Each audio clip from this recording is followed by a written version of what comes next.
साथियों, आप सब कैसे हो? उम्मीद करती हूँ आप जहां भी होंगे खैरो आफियत से होंगे। आज हम 2026 में बदली दुनिया का एक और नज़ारा देखेंगे। 21वीं सदी की कूटनीति अब बंदूकों से नहीं बल्कि ट्रेड रिस्ट्रिक्शंस और निवेश के वादों से लिखी जा रही है। इस रिपोर्ट में हम पड़ताल करेंगे कि कैसे साल 2026 तक आते आते अमेरिकी राष्ट्रपति डोनाल्ड ट्रंप की विदेश नीति ने उन्हें अपनों और परायों के बीच अकेला छोड़ दिया। क्या यह ट्रंप की निजी विफलता है या फिर अमेरिकी वर्चस्व के अंत की शुरुआत? चलिए जानते हैं विस्तार से। आप देख रहे हैं SD24।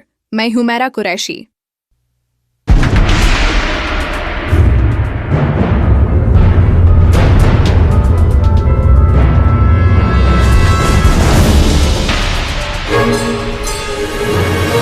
अगले महीने अमेरिकी राष्ट्रपति डोनाल्ड ट्रंप अपने जीवन के 80वें साल में कदम रखेंगे।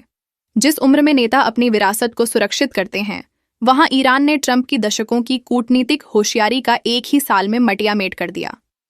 ट्रंप की राजनीतिक साख अब उस लाइफ सपोर्ट पर है जहां से वापसी का कोई रास्ता नजर नहीं आता।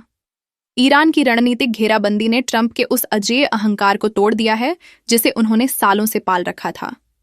लंदन के प्रतिष्ठित फाइनेंशियल टाइम्स की एक चौंकाने वाली रिपोर्ट के अनुसार नवंबर 2024 के चुनावों के दौरान बीजिंग के गलियारों में ट्रंप के लिए एक बड़ी बिसात बिछाई गई थी। शी जिनपिंग के प्रतिनिधियों ने ट्रंप को अमेरिका में $1 ट्रिलियन के निवेश का सपना दिखाया था। चीन ने न केवल भारी निवेश बल्कि अमेरिका के जर्जर होते औद्योगिक क्षेत्रों में नई फैक्ट्रियों का सुनहरा लालच भी दिया था, जिसे ट्रंप अपनी सबसे बड़ी चुनावी जीत मानकर बैठ गए थे। ट्रंप के राष्ट्रपति बनते ही अरब मुल्कों ने इस खेल को और बड़ा कर दिया। उन्होंने अमेरिका में $4 ट्रिलियन के भारी भरकम निवेश का पासा फेंका। इस दौलत की चमक में अंधे होकर ट्रंप ने अप्रैल 2026 में लिबरेशन डे का एक राजनीतिक ड्रामा रचा और यूरोप, चीन एवं भारत जैसे सहयोगियों पर भारी इंपोर्ट ड्यूटी यानी टैरिफ थोप दी। ट्रंप को लगा कि वे ट्रेड वॉर के जरिए दुनिया को झुका देंगे, लेकिन उन्हें अंदाजा नहीं था कि उन्होंने आर्थिक युद्ध का जो पेंडोरा बॉक्स खोला है वह खुद उन्हीं को निगल जाएगा।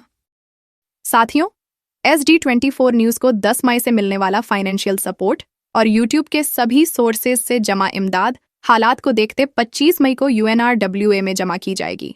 हमेशा सपोर्ट करने वाले साथियों समेत उन सभी मान्यवरों का शुक्रिया जिन्होंने छोटे बड़े अमाउंट से सपोर्ट किया और हमेशा करते आए हैं और उम्मीद है हमें सपोर्ट करते रहेंगे। जब ट्रंप टैरिफ वॉर की हुंकार भर रहे थे, तब चीनी राष्ट्रपति शी जिनपिंग ने अपना सबसे घातक हथियार निकाला, रेयर अर्थ मेटल्स। चीन ने अमेरिका को इन महत्वपूर्ण खनिजों का निर्यात पूरी तरह बंद कर दिया। नतीजा यह हुआ कि हाईटेक इंडस्ट्री से लेकर रक्षा उपकरण बनाने वाली अमेरिकी कंपनियां ताश के पत्तों की तरह ढहने लगीं। सप्लाई चेन ठप होते ही वॉल स्ट्रीट में हाहाकार मच गया और सुपर पावर के दावे करने वाले ट्रंप को आखिरकार बीजिंग की शर्तों के आगे घुटने टेकने पर मजबूर होना पड़ा।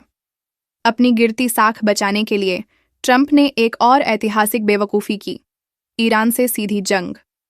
जैसे ही पहली गोली चली, चीन ने पर्दे के पीछे से अपनी चाल चली और ईरान के जरिए स्ट्रेट ऑफ हॉर्मुज का रणनीतिक समुद्री रास्ता बंद करवा दिया। वैश्विक अर्थव्यवस्था की जीवन रेखा कहे जाने वाले इस रास्ते के बंद होते ही चीन ने तेल को दुनिया के खिलाफ हथियार बना दिया। इस एक कदम ने न केवल ईंधन की कीमतें आसमान पर पहुंचा दीं, बल्कि अमेरिका और इजरायल के प्रति दुनिया की बची खुची सहानुभूति को भी नफरत में बदल दिया। ट्रंप का गणित था कि ईरान के खिलाफ जंग में अरब मुल्क उनके पीछे खड़े होंगे, लेकिन सऊदी अरब के प्रिंस मोहम्मद बिन सलमान ने अपनी बेमिसाल सूझबूझ से इस खेल को ही पलट दिया। उन्होंने पूरे अरब जगत को इस विनाशकारी आग से दूर रखा। दुनिया ने हैरानी से देखा कि कैसे ईरान ने अरब देशों में स्थित अमेरिकी सैन्य ठिकानों पर बारूद बरसाया, लेकिन अरब नेतृत्व ने जवाबी कार्रवाई के बजाय रणनीतिक धैर्य यानी स्ट्रैटेजिक सब्र अपनाया। यह बिल्कुल वैसा ही सब्र था जैसा कभी अफगानिस्तान पर थोपी गई जंग में दिखाया गया था, जिसने आखिर में सोवियत संघ का वजूद मिटा दिया था।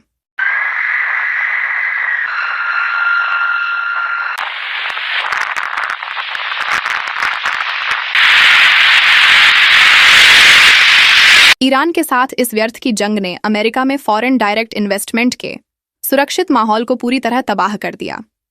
इसका सीधा असर यह हुआ कि चीन और अरब मुल्कों ने प्रपोज्ड $1 ट्रिलियन इन्वेस्टमेंट से अपने हाथ खींच लिए। डॉलर की साख गिर गई, और ट्रंप की अमेरिका फर्स्ट की नीति अमेरिका अलोन में बदल गई।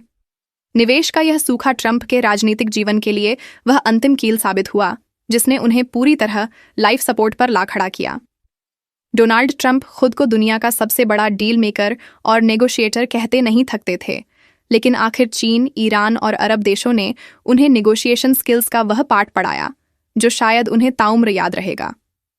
भविष्य में मैनेजमेंट और पॉलिटिकल साइंस की किताबों में ट्रंप को एक कुशल रणनीतिकार के तौर पर नहीं, बल्कि एक कमजोर, अदूरदर्शी और अलोकप्रिय लीडर के उदाहरण के तौर पर पढ़ाया जाएगा, जिसने अपनी ही चालों से अपने देश की अर्थव्यवस्था का गला घोंट दिया।